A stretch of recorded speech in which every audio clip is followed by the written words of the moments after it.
Bonjour à tous, vous écoutez l'émission Compte à rebours présentée par Thérèse Pan pour Radio Taïwan International.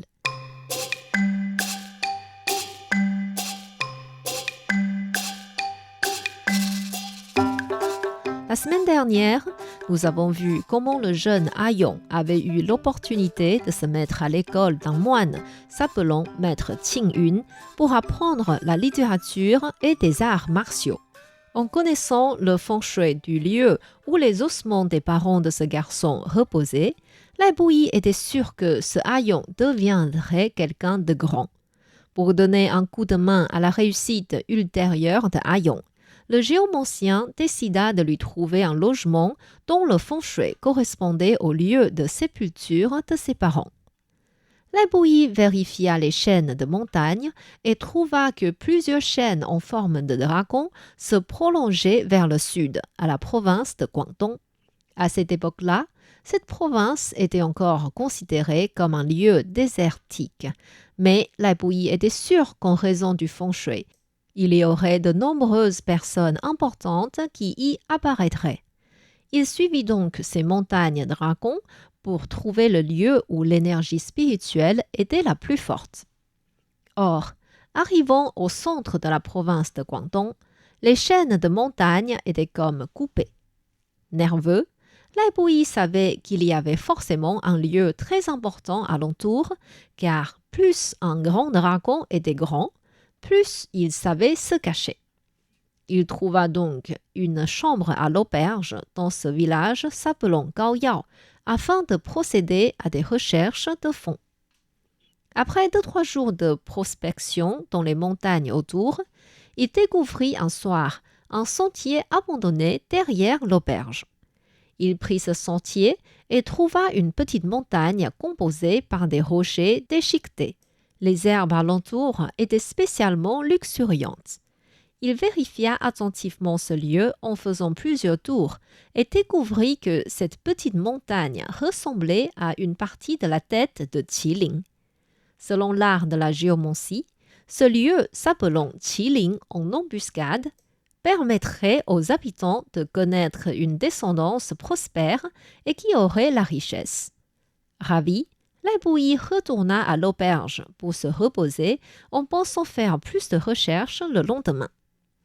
Le matin du lendemain, Lai Puyi demanda des renseignements auprès de l'employé de l'auberge et il apprit que le sentier abandonné menait à Gaomingli et qu'il appartenait à la famille Chen. Chose étrange, pendant 10 ans, les hommes de Gaomingli décédaient successivement et les nouveau-nés étaient tous des filles. Cette situation causa une grande panique à la famille Chen. Heureusement que la famille Chen avait beaucoup de terrain pour que les habitants puissent déménager ailleurs.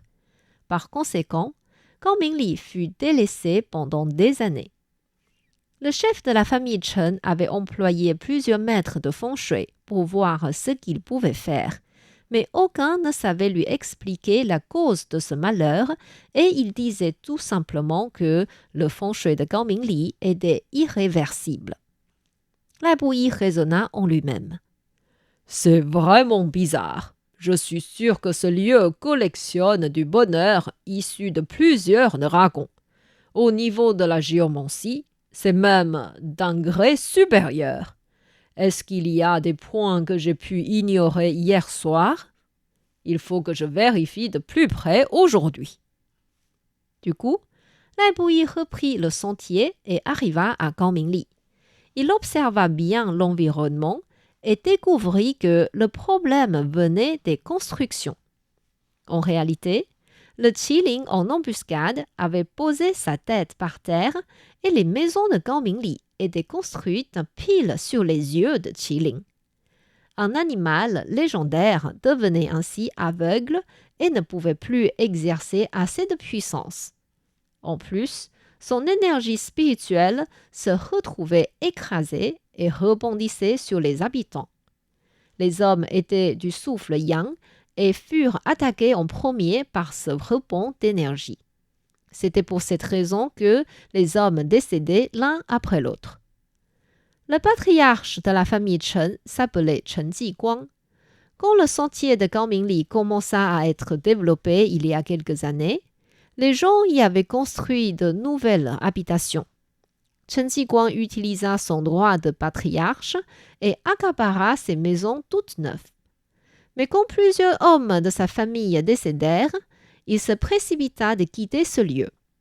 Il donna une excuse en disant « Je ne peux pas être le seul à profiter de ces nouvelles maisons. Pour une raison de justice, il faut qu'on y habite à tour de rôle. » Ainsi, il força la famille de Chen Shouyi à échanger de maison avec lui. Ce Chen Shouyi était seulement d'une branche latérale dans la famille Chen et n'avait pas autant de pouvoir que les autres branches.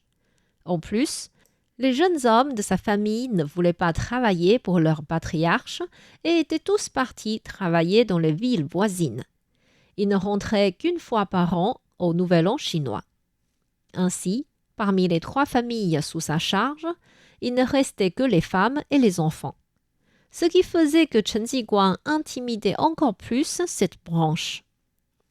Tout le monde au village Gaoyao savait que le sentier Gaomingli était un lieu maudit.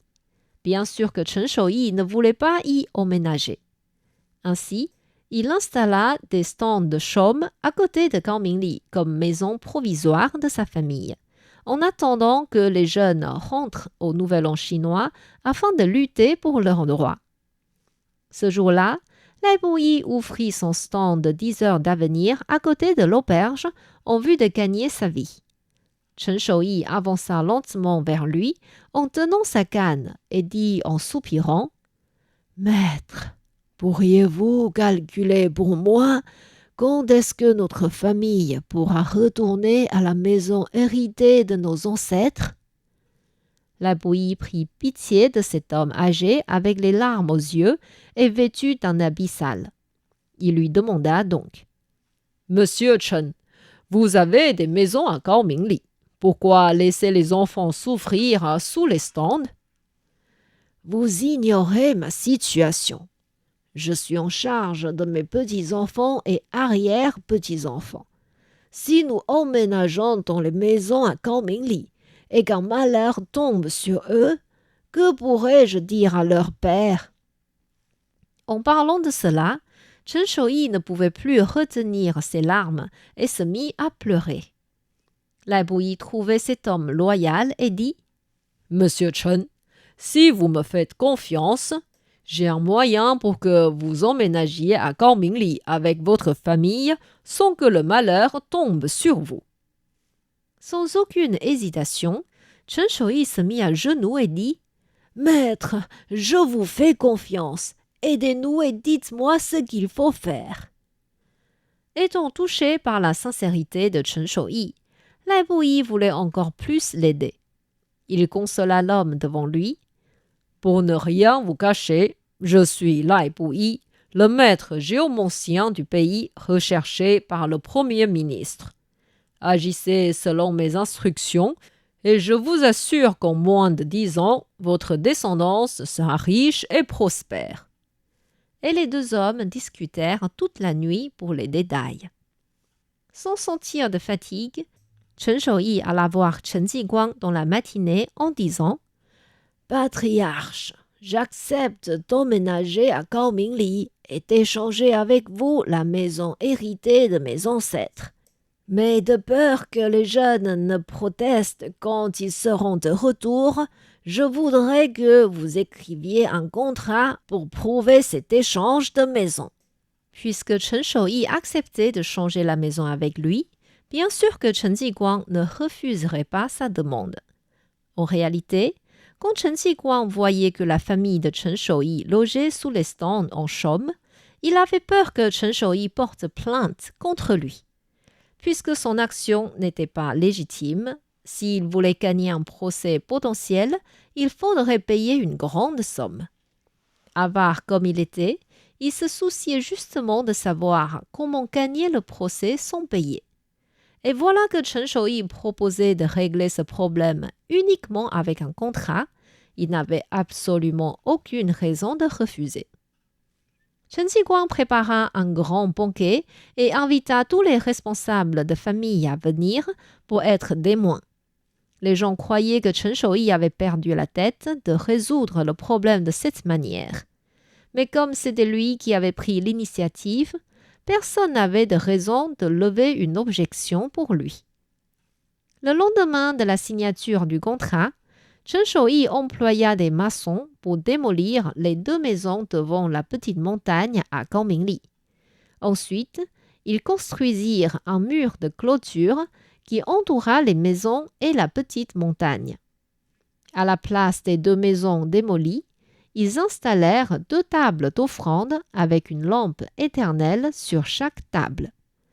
Après toutes ces installations, la famille de Chen Shouyi alluma des pétards à l'heure indiquée par Lai Buyi et ils emménagèrent à Gaomingli.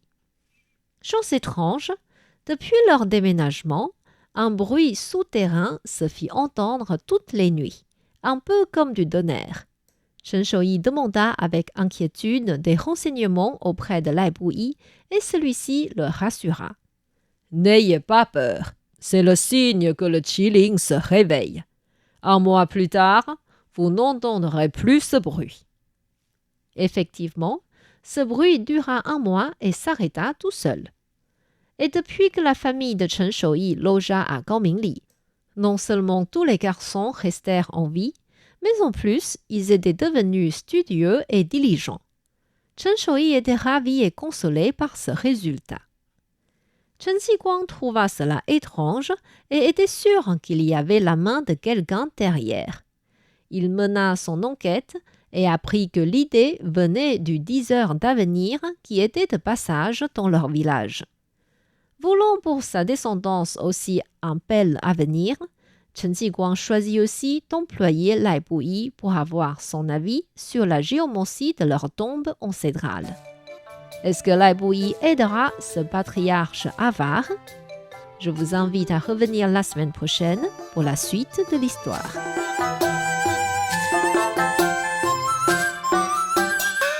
C'était Conte à rebours présenté par Thérèse Pan sur les ondes de RTI.